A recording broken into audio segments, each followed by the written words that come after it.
അഖണ്ഡമണ്ഡലാകാരം വ്യാപ്തം യേന ചരാചരം തത്പദം ദർശിതം യേന തസ്മൈ ശ്രീഗുരവേ നമഃ. അഗജാനന പത്മാർക്കം ഗജാനനമഹർനിശം അനേകദം തം ഭക്താനാം ഏകദന്തം ഉപാസ്മഹേ. സിന്ദൂരാരുണ വിഗ്രഹാം ത്രിനയനാം മാണിക്യമൗലിസ്ഫുരൽ താരാനായകശേഖരാം സ്മിതമുഖീമാപീനവക്ഷോരുഹാം പാണിഭ്യാം അളിപൂർണരത്നചഷകം രക്തോൽപലം ബിഭ്രതിം സൗമ്യാം രത്നഘടസ്ഥരക്തചരണാം ധ്യായേത് പരാമംബികാം ധ്യായേത് പരാം അംബികാം. ശ്രീ മഹാദേവി നമഃ. എല്ലാവർക്കും സ്നേഹോഷ്മളമായ സ്വാഗതം. ഇന്ന് നമ്മൾ ചിന്തിക്കുന്നത് ലളിതാ സഹസ്രനാമത്തിലെ മഹാപത്മാടവീ സംസ്ഥ കദംബ വനവാസിനി സുധാസാഗര മധ്യസ്ഥ കാമാക്ഷി കാമദായിനി. ഈ ശ്ലോകത്തിലുള്ള നാമങ്ങളെക്കുറിച്ചാണ്. ഇതിലാദ്യം വരുന്നത് മഹാപത്മാടവീ സംസ്ഥ എന്ന നാമമാണ്. ലളിത സഹസ്രനാമത്തിൽ ഇത് 59ാമത്തെ നാമമായിട്ടാണ് വർണ്ണിച്ചിരിക്കുന്നത്. അപ്പോ എന്താണ് ഈ മഹാപത്മാടവി?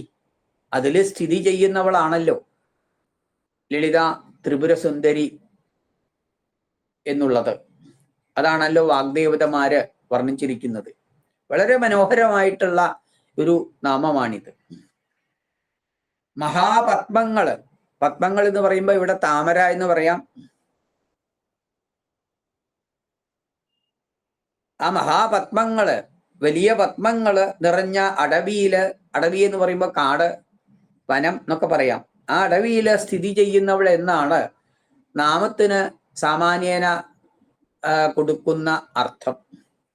ലളിതാപരമേശ്വരി മഹാപത്മാടവിയിൽ ഇരിക്കുന്നു എന്ന് നാമത്തിന് അർത്ഥം കൽപ്പിക്കാവുന്നതാണ്.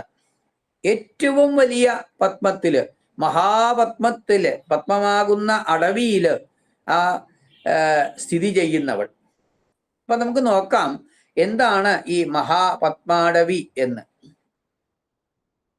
മഹത്തായ പത്മാടവിയിൽ സ്ഥിതി ചെയ്യുന്നവൾ എന്ന് വ്യാഖ്യാനിക്കുമ്പോൾ ആദ്യത്തെ പക്ഷത്തില് നമ്മൾ ചിന്തിക്കുന്നത് സ്ഥല കമലങ്ങള്, കമലങ്ങൾ എന്ന് പറഞ്ഞ താമരകള് നിറഞ്ഞ വനം, ആ വനത്തിന്റെ മധ്യത്തില് സ്ഥിതി ചെയ്യുന്നവൾ എന്ന്. ഇവിടെ നമുക്ക് ഇതിനെ 2-3 വിധത്തിൽ നമുക്ക് വ്യാഖ്യാനിക്കാവുന്നതാണ്. ഒന്ന്, സമസ്ത രത്നങ്ങളും പതിച്ചതും അതേപോലെ 6 യോജന വിസ്താരമുള്ളതുമായ ഒരു പത്മാടവിയെ കുറിച്ച്, താമര കൊണ്ടുള്ള വലിയ ഒരു വനത്തെക്കുറിച്ച് ഇവിടെ ലളിതോപാഖ്യാനത്തിൽ പറയുന്നുണ്ട്.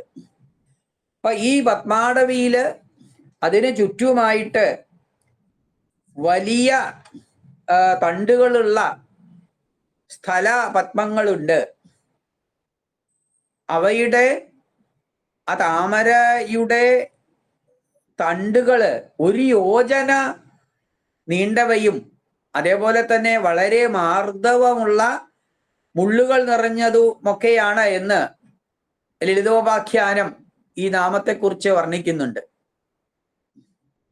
മറ്റൊന്ന്, അതിൻ്റെ ഒരു പ്രത്യേകത, ഈ താമരയുടെ അതിൻ്റെ ഇലകള് 10 കരിമ്പനകളുടെ നീളമുള്ളതും അല്ലികൾ 5 കരിമ്പനകളുടെ നീളമുള്ളവയൊക്കെയാണ് എന്ന് വർണ്ണിക്കുന്നുണ്ട്.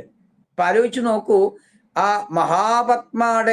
മഹാപത്മത്തെക്കുറിച്ച്, ആ വലിയ ആ താമരയെക്കുറിച്ച് വർണ്ണിക്കുന്നത് എപ്രകാരമാണെന്ന്. അത്തരത്തിലുള്ള ഏറ്റവും വലിയ താമരക്കൂട്ടങ്ങളുടെ, അതിനെ ഒരു കാടായിട്ടൊക്കെ സങ്കല്പിച്ചിരിക്കുന്നു. അതിൻ്റെ മധ്യത്തിൽ വർത്തിക്കുന്നവൾ എന്ന് പറയുന്നു. മറ്റൊന്ന്, ഇതിന് മഹാപത്മത്തിന് മറ്റൊരു അർത്ഥവും കൂടി വ്യാഖ്യാതാക്കള് പറയുന്നുണ്ട്. എന്ന് പറയുമ്പോൾ ശ്രേഷ്ഠമായ ലക്ഷണങ്ങളോടുകൂടിയ ആന എന്നും ഈ മഹാപത്മത്തിന് അർത്ഥം കാണുന്നുണ്ട് ആചാര്യന്മാര്.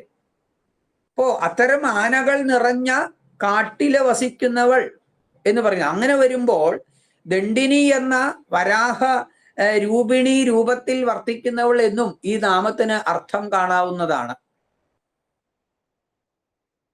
മറ്റൊന്ന്, നമുക്ക് കുണ്ടലിനി യോഗത്തെയുമായി സംബന്ധിച്ച് പറയുകയാണെങ്കിൽ, പിണ്ഡാണ്ഡസ്ഥമായിട്ടുള്ള സഹസ്രദളപത്മത്തെയാണ് മഹാപത്മാടവി എന്ന പദം കുറിക്കുന്നതെന്ന് സൗഭാഗ്യ ഭാസ്കരത്തിൽ പറയുന്നുണ്ട്.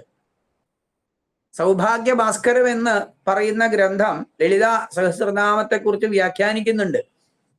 അതില് മൂലാധാരം, സ്വാധിഷ്ഠാനം, മണിപൂരകം, അനാഹതം, വിശുദ്ധി, ആജ്ഞ എന്നീ ഷഡാധാരങ്ങൾ കഴിഞ്ഞാൽ ശിരസില് സഹസ്രദള പത്മം, ആ പത്മത്തെ മഹാപത്മാടവിയായിട്ട് വ്യാഖ്യാനിക്കുന്നുണ്ട്. അപ്പോ ഒരു സാധകൻ തൻ്റെ മൂലാധാരസ്ഥിതമായിട്ടുള്ള കുണ്ടലിനി ശക്തിയെ ധ്യാനിച്ച് ഉപാസന ചെയ്ത്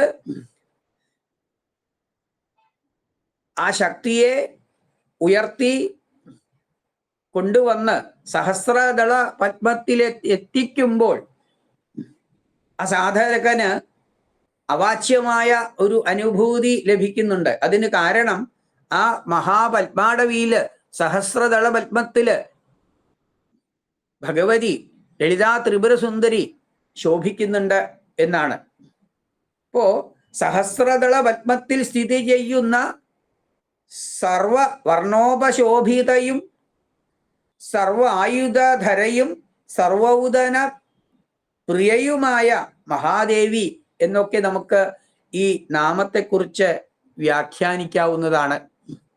അതുകൊണ്ട് വളരെ ഭക്തി ശ്രദ്ധയോടുകൂടി നാമത്തിൻ്റെ പ്രാധാന്യം മനസ്സിലാക്കിക്കൊണ്ട് ഈ വീഡിയോ കണ്ട് ഭഗവതിയുടെ അനുഗ്രഹം നേടണമെന്ന് വിനീതമായി അഭ്യർത്ഥിച്ചുകൊണ്ട് നിർത്തട്ടെ. നന്ദി, നമസ്കാരം.